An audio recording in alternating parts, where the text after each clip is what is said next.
This is story number one. Ben Bernanke and the Fed's ominous warning. Growth will be much slower than expected. Unemployment 8.6% a year from now. And the Fed stands ready to buy mortgage-backed bonds, more quantitative easing. How do we solve all this? Well, Congressman Ron Paul is our special guest tonight. We welcome back to the show Texas Congressman Ron Paul, who is obviously a Republican presidential candidate as well. He is also an expert on Federal Reserve policy following Ben Bernanke's news conference today. Congressman Paul, welcome back to the program. I just want to get your take, pick your mind on a couple of Bernanke's key statements. Probably the most provocative thing was he argued to help housing and to solve high unemployment, the Fed stands ready to buy mortgage-backed bonds, which would mean more quantitative easing. Your thought on more QE and buying bonds? In a way, I think they're still in QE because he's guaranteed interest rates are going to stay about 0% for the next couple of years. But to buy more just exacerbates our problem. We're just transferring debt from one group to another group, basically to those who held these mortgages to the taxpayer. And I see no benefit from this whatsoever. I think we don't get the correction that we need. We need some of that debt liquidated. We need some of that malinvestment taken care of. We need prices to go down. So he's doing, from my viewpoint, exactly opposite of what he should be doing. Well, that's interesting because some of the reporters asked him, given his relatively gloomy assessment of the economy, I mean, unemployment is expected to be near 9% even a year from now. What went wrong? We've had all this Fed activism, as you point out, zero interest rates, QE1, QE2. And Bernanke basically said bad luck.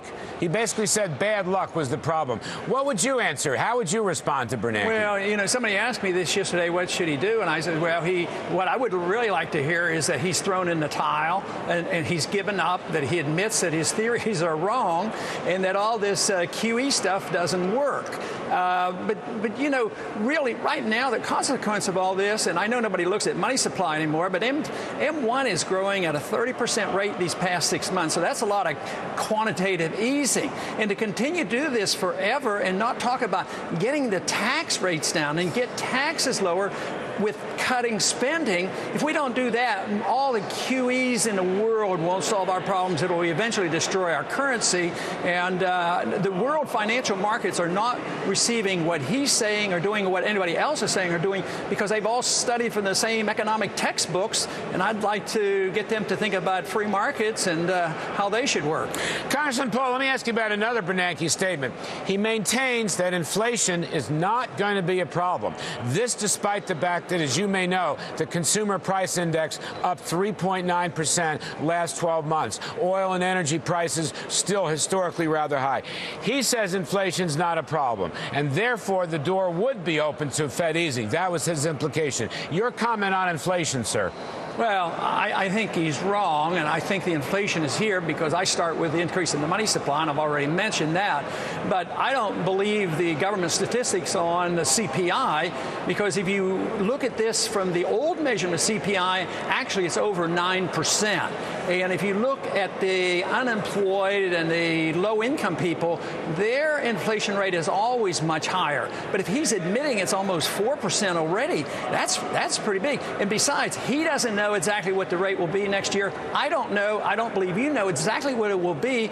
It could be much, much worse because there's a lot of factors that go into pushing prices up. But we know that the stimulus has been put out there, and all we need to do is have a multiplier effect, and this thing could get way out of control. And eventually, I believe that's what's going to happen. All right, $1.6 trillion in excess reserves on deposit at the Fed could go into it. Let me ask you about another one. Bernanke was asked about Republican criticism of his policies. You, of course, among them as a Fed expert. You've been very critical of Bernanke. They said, so what do you think? And he says, I don't listen to him. The Fed has to be independent. I want to ask you, what would a President, Paul, do? What do you think about the Fed, how to reform it? Well, the whole thing is, to them, independence is one thing, but to me, that's secrecy, and I don't think it should be secret. Of course, my ultimate goal would be to diminish the power of the Fed to monetize debt, because that gives the incentive for the members of Congress to spend forever. If we didn't have the Fed to be the lender of last resort, interest rates would go up, and that would restrain the Congress.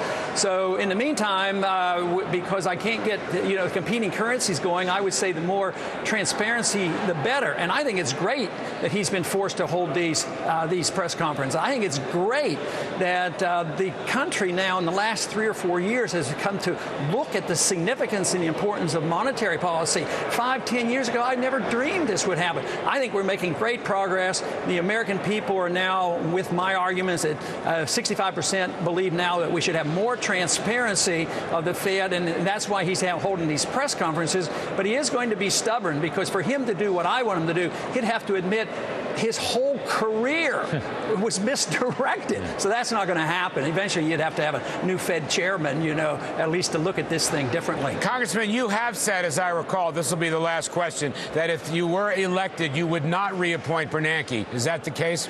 Absolutely. And who might you reappoint? I think you actually indicated a name at one point, did you not? Yeah, I did the other day, and you may know him. And it's somebody that I've admired for a long time, very bright.